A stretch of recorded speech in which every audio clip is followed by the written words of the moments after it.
And welcome back. Thanks so much for being with us here on Morning Live. And of course, a hive of activity around Johannesburg, where the BRICS Summit, of course, will kick off this afternoon. And this, of course, after quite a lot of spade work that was done in the lead up to what will culminate in, of course, this afternoon's opening and tomorrow. But of course, also just taking a look at what's happening at the Union buildings, where there's a bilateral discussion between Chinese President Xi Jinping and our President Cyril Ramaphosa that's scheduled for later this afternoon. We showed you a short while ago the arrival of the Russian Foreign Minister Sergei Lavrov, and he's of course in the country. Those are visuals of President Cyril Ramaphosa receiving his Chinese counterpart, President Xi Jinping, last night. So quite a lot happening in South Africa at the moment.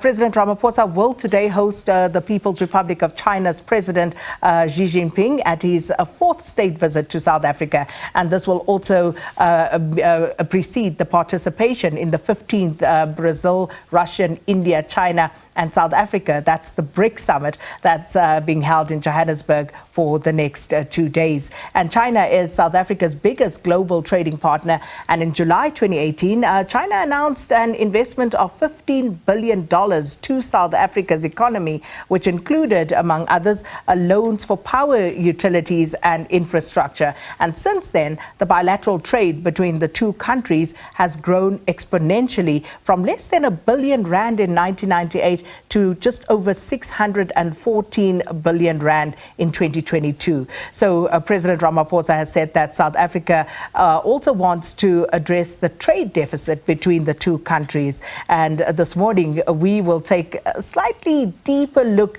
at some of the trade relationships, but also try to make sense of what this trade relationship between South Africa and the People's Republic of China means more broadly for all of us. And joining me here in studio is Tian Wei, TV anchor from the China Global Television Network, that talk show, and also World Insight. And we have Ronelle Kleyn, who's a Chief Executive Officer of FluidRock Governance Group. Ladies, good to have you with me here in studio. Thanks so much for coming through. Good morning. Thanks so much, Sakina.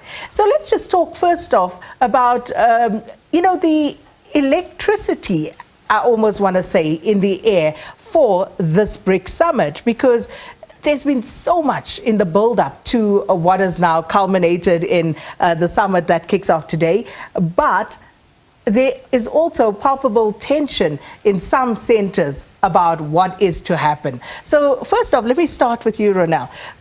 Just your take on what's happened and what is to happen. South Africa really needs BRICS. So first of all, like you said, there's energy in the air. We need people to come and visit South Africa. We need the eyes of the world on South Africa, like it is at the moment. What's to come will be very, very interesting. And like you said, there's some positives, there's some negatives that people are worried about. But in general, we are the smallest member of BRICS in terms of demographics and in terms of an economic perspective. So, we really need to capitalize on what's happening the next few days. We certainly do. But Wei, how does China view South Africa, not just as a partner of BRICS, but, also as a trade partner overall? Of course, South Africa, the largest trading partner for China from the African continent, that has been there for 13 consecutive years, if I remember the numbers right. And meanwhile, 25th anniversary of this establishment of diplomatic relations between China and South Africa. Chinese love numbers. When it comes to anniversaries, there's always something very special to the Chinese heart. Having said that, though, these are just the symbols, but there are a lot of things going on between China and South Africa. Also, China, South Africa, together with other BRICS members. For example, our PPP, just purchasing power parity as the abbreviation, already exceeded that of the G7. According to the latest number, 31% of the world, G7 30%. Now, I'm not here to do a competition of names and also numbers, but some of the numbers does show where the world is going and how the world is looking at our reality today. Another number is that China and South Africa are moving very fast on the cooperation. For example, on new energy, power plants, and also storage of the energy. As we know, electricity is so important for our developing world, emerging economy. So I think all of these are making sense. Sakina, earlier you said, how are we going to translate all these political languages to the common folks, right, that are watching our program? I think there are a lot of things dear to our hearts in our lives that has a lot to do with what's going on today in the state visit by Chinese President to South Africa, and also by the BRICS Summit later taking place. And I'm glad we're having this discussion, because I think we can touch on some things that perhaps, those at the top would be a lot more diplomatic about. You talk about the yes, numbers. When women are sitting together, right? Absolutely. We talk about the realities. The realities as they pertain to you and I and the ordinary person on the street. And part of that, in terms of Chinese expansion, the trade between South Africa and China. But many South Africans would say, but it could be seen in part to be somewhat exploitative. You look, Sam Keller spoke earlier in the crossing to the Union buildings about the South African textile trade that has all but been obliterated because of the flooding of Chinese goods onto the South African market. So there is that notion that this is somewhat exploitative. And of course, there's also a notion of the neo-colonial aspect of what is currently happening in China's expansion, not just on the African continent, but also in how it's doing business in South Africa. How would you respond to that sort of perception? I'm not coming from the Chinese government, but just from a journalist perspective, I look at some of the stories that I've been doing recently, correlates with what you said. Some of the information I got from those stories, for example, this myth about the debt trap, that we have seen that so much in the international media, cooked up these stories. But if you look at African continent in terms of debt ratio to GDP, 56%. But the developed world is much bigger than 56%. So whether Africa is in a debt trap, quote unquote, as a whole, that's really a question mark. Secondly, if you look at African continents, their debt in terms of where it comes from, 3/4 of those coming from international financial institutions. Of course, these international financial institutions are very important to lend to African continent for development. But the number shows 3/4, not just from China. Actually, the majority is not from China. So I think there's a lot of myth going on, and the rhetorics, and as you mentioned earlier beautifully, notions. But notions, do they match to realities? I think that's one of the things. And also the neo-colonialism, a big word like that, maybe too big for our audience today, but how do we look at the cooperation among developing countries, emerging economies? We have our common challenges, jobs, energy, for example, infrastructure building, connectivity. When geopolitics is happening, how can we together be able to help each other and support each other so that we have better collective solutions? Not in the sake of any one body, but rather be with one another. I think that's very important. At least it's to me. important, and as I said earlier, I'm loving that we are speaking about this at our level and not at the level of the diplomats and government, because we have our own perceptions on the ground of what is going on. And I think at the moment, when we look at Africa, if we look at West Africa, for example, and what's happening there with the coups, the geopolitical shifts that we are seeing, not just on the continent, but elsewhere in the world, I think many people are saying we want to see something different from what we've been caught up in as a continent, as a country previously. Ronelle, let me bring you in. You have a perspective because you've lived in China as well. Yes, I stayed there 5 years, and it's an amazing culture. People have work ethic that I think we really can learn from. And I like what you say, Wei, about the collaborative solutions. The reality is South Africa owes China 600 billion rand. Now, if you really want to put it into basic terms, the major exports of South Africa to China is gold, diamonds, iron ore. The major imports from China is broadcasting, communication systems, computers, and flat-rolled iron ore. So the same iron ore we exported, processed, that comes back. So what we need as a country, where it really comes to cooperation, is we need to be able to have an export market for our final goods and services. not just our raw material, because that will mean job creation locally. And for the people that are living in South Africa, we feel it. And that is the most important, where we need collaboration. And that's where governance come into the system. So it's not governance where everyone is treated exactly the same. Because if you're a smaller player and a bigger player, we need to even the playing field. And that is where we really need that cooperation and collaboration where you spoke about. So, as you know, a country, we don't need to be the best in our exports of goods and services. We just need to be comparatively better than another country so that they can then comparatively sell something else.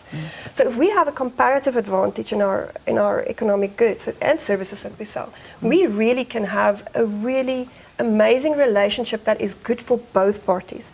Because if you think about it, I always equate the economy like a game of Survivor on TV. You need alliances. We have BRICS. Then you need to capitalize from those alliances, and you need to continue making friends with people outside of the alliance, like Africa. Africa, South Africa, they call South Africa the gateway into Africa for the BRICS partners. And we can really be that. And I love what you're saying. Add just one thing? Sure. Because what you said reminds me, Sakima, of a very important philosophy that we have with the ancient civilization, like that of Africa and also of China. There's the issue of speed and rhythm. I remember there's once a African proverb that's been quoted so much in China. It says, if you want to walk fast, you walk along. If you want to walk long, further into the distance, you walk together. Similarly, Confucius in Chinese ancient philosophy also said something like, if you want to achieve something, take your time. As long as you don't stop, you will get there. So what we are saying today is that we are not going to have immediate solutions for everything right now, because the world is still changing. Even when we have solutions for now, it will change. But as long as we have the right spirit and we have the trust and the mutual benefits, as all of you mentioned, I think we're going to walk long and with very steady and strong steps. But I want to add a little bit of philosophical note to what your best answer.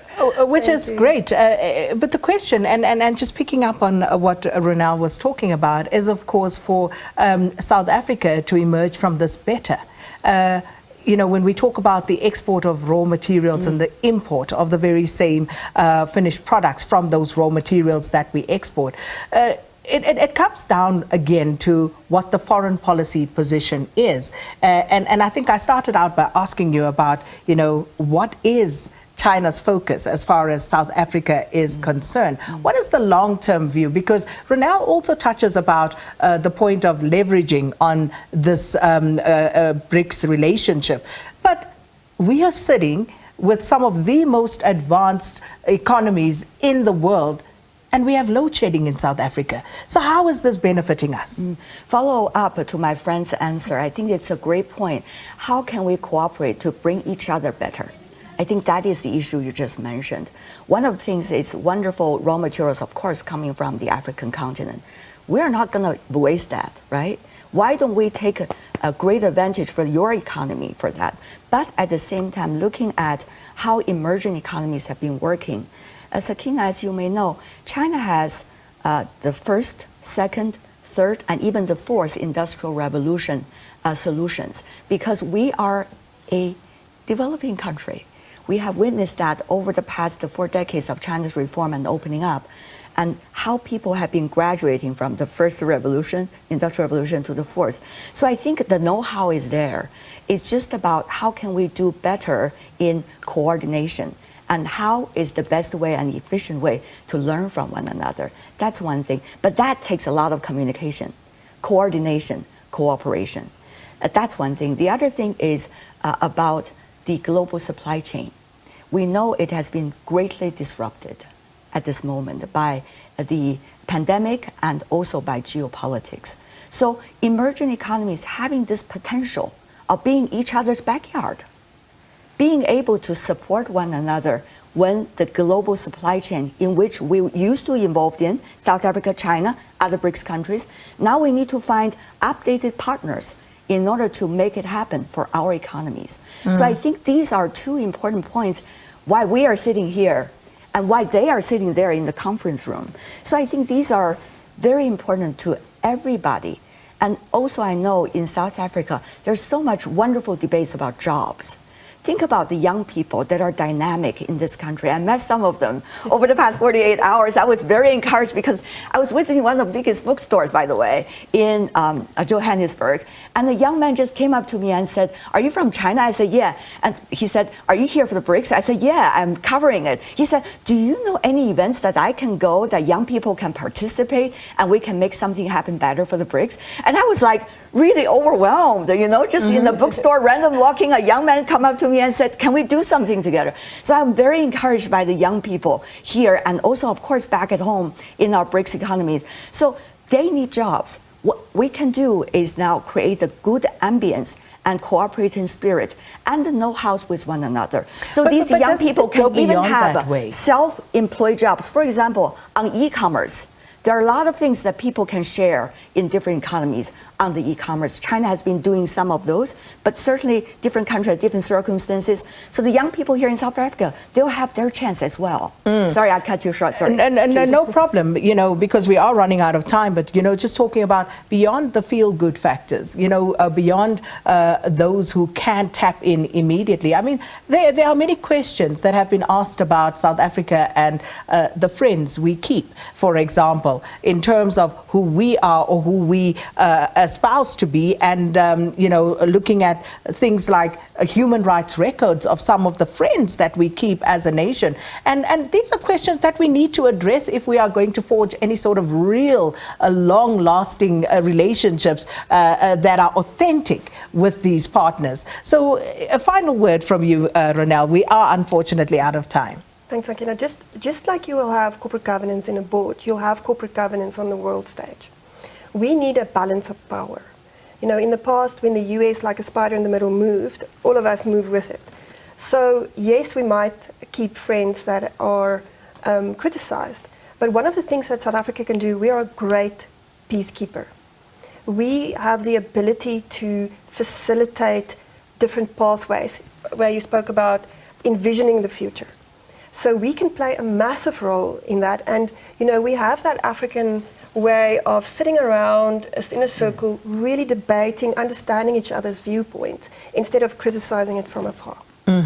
And where, many people look at China and they think of this autocratic government where, there are massive human rights abuses. People are not allowed to do certain things. They need to toe the line. Wei, for example, perhaps not, allowed to criticize the government, whereas I can come out and say, I think the South African government was wrong on this, and President Cyril Ramaphosa faltered in this particular issue. Is that the case?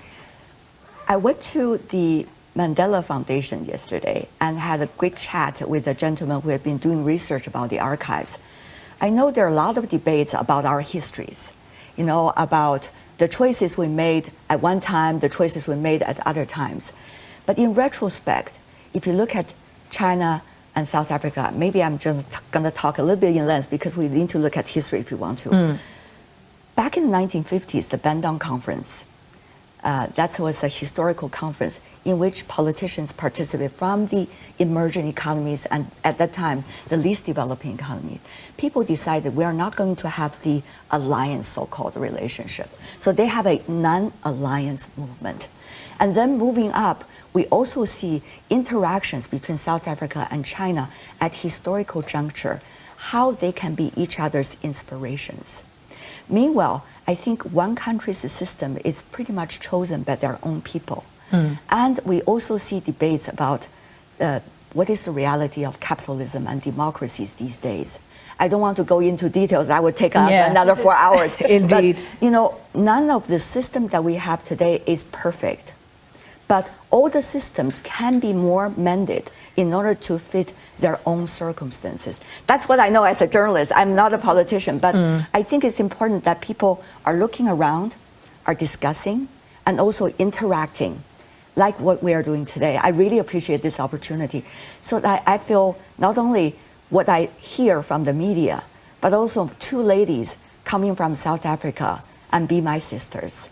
You know, I hope to see more of the two of you throughout the BRICS Summit, because I'll be going. I hope to see the two of you there, and maybe we can pick up on some of the touch points that will be discussed at the summit. But we are hopelessly out of time. Tian Wei, TV anchor from China Global Television Network's talk show World Insight, and also Ronelle Kleyn, Chief Executive Officer of FluidRock Governance Group, talking to us about the trade relationship between South Africa and the People's Republic of China, and some of the more nuanced conversations around this particular relationship.